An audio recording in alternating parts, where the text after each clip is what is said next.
మనస్సు ద్వారానే మానవుడు ఇన్ని విధమైనటువంటి కష్టములకు గురి అవుతున్నాడు. Man is put to suffering the difficulties because of the తాను vagaries of the mind. సంకల్పించుకున్నటువంటి యొక్క సంకల్పములకు ప్రతిరూపంగా తాను పుడుతూ ఉన్నాడు. In fact, he reflects his very own thoughts. దానిని అనుభవించే నిమిత్తమై ఆ నరరూపాన్ని ధరిస్తున్నాడు. He assumes human form only to experience his thoughts. మనుజాన్ అనింది వేదము. The Veda says Manujan. తాను కోరినటువంటి యొక్క కోరికలను అనుభవించే నిమిత్తమై తిరిగి ఒక శరీరాన్ని పొందుతున్నాడు మానవుడు. Man assumes the human form to fulfill all the desires that he wanted. కనుకనే తాను కోరేటువంటి కోరికల లోపల ఒక ఉత్తమమైనటువంటి కోరికను కోరుతూ రావాలి. Therefore, one should ask for, desire noble things. ఏది మన జీవితమునకు ఆదర్శవంతమైనటువంటిది, What is that ideal in life?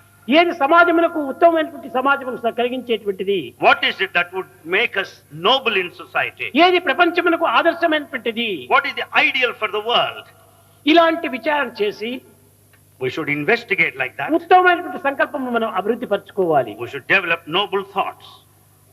మనసులో కలిగినటువంటి సంకల్పములన్నిటినీ కూడాను క్రియారూపంలో పెట్టకూడదు. All thoughts of the mind should not be taken to action.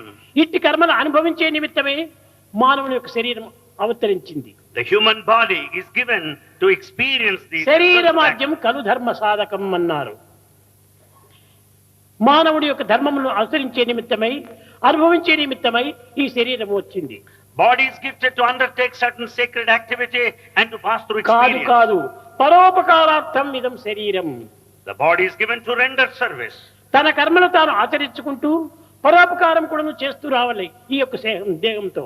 With this body you should do your own duty, discharge your own duty and actions, yet render service to others. కనుక దేహంతో చేయవలసినటువంటి సదుపాయములు, దేహంతో చేయవలసినటువంటి సహాయములు మనకు ఎంతైనా ఉంటున్నాయి ఈ జగత్తులో.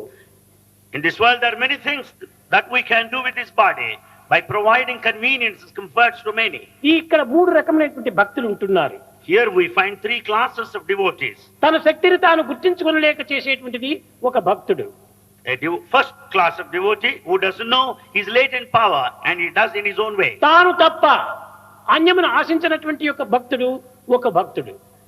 A devotee is one that he doesn't expect anything else. ఇంకా సత్యస్వరూపుడైనటువంటి భగవంతునకు సర్వ విధములైనటువంటి యొక్క అభిష్టములు కల్పించి తద్వారా తన వాంఛను నెరవేర్చుకునే వ్యక్తుడు మరొకడు. The second class of devotees are those that pray to God and get their desires fulfilled. దైవం ఒక్కడే. God is one. కానీ అట్టి దైవమును అనేక రకములుగా మార్చుకొని తాను అనుభవించుకోవడానికి అధికారం ఉంటుండాలి. He has got every right to experience God in different ways. చూడండి, మన హృదయం అనేటువంటిది హస్తస్య భూషణం దానం.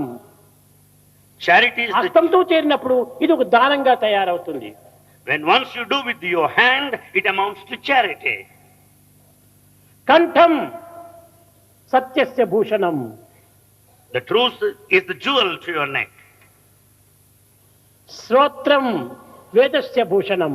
To the ear, listening to the sacred text is the jewel. భూషణ కిం ప్రయోజన, ఇంకా మిగిలిన భూషణాలు మనకెందుకు? Why do we need the rest of the jewels in this world? చేతికి కావలసినటువంటి భూషం ఉంటుండది. ఏమిటది? హస్తస్య భూషణం దానం. దానం చేయటమే హస్తములకు అలంకారం. The true decoration to your hand is charity. కంఠమునకు ఆభరణం ఏమిటి? సత్యమే దీనికి ఆభరణము. The ornament to the neck is truth. చెవులకు ఆభరణం ఏమిటి? రత్నాల కమ్మలు కాదు, పవిత్రమైనటువంటి యొక్క శ్రవణం చేయడానికి ఉండేటువంటి శ్రవణమే దీనికి అలంకారం. The jewel to the ears is not the diamond ring, but listening to the sacred text.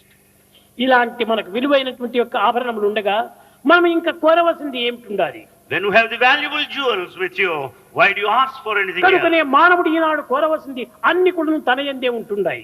Everything is latent within you. సమస్తలో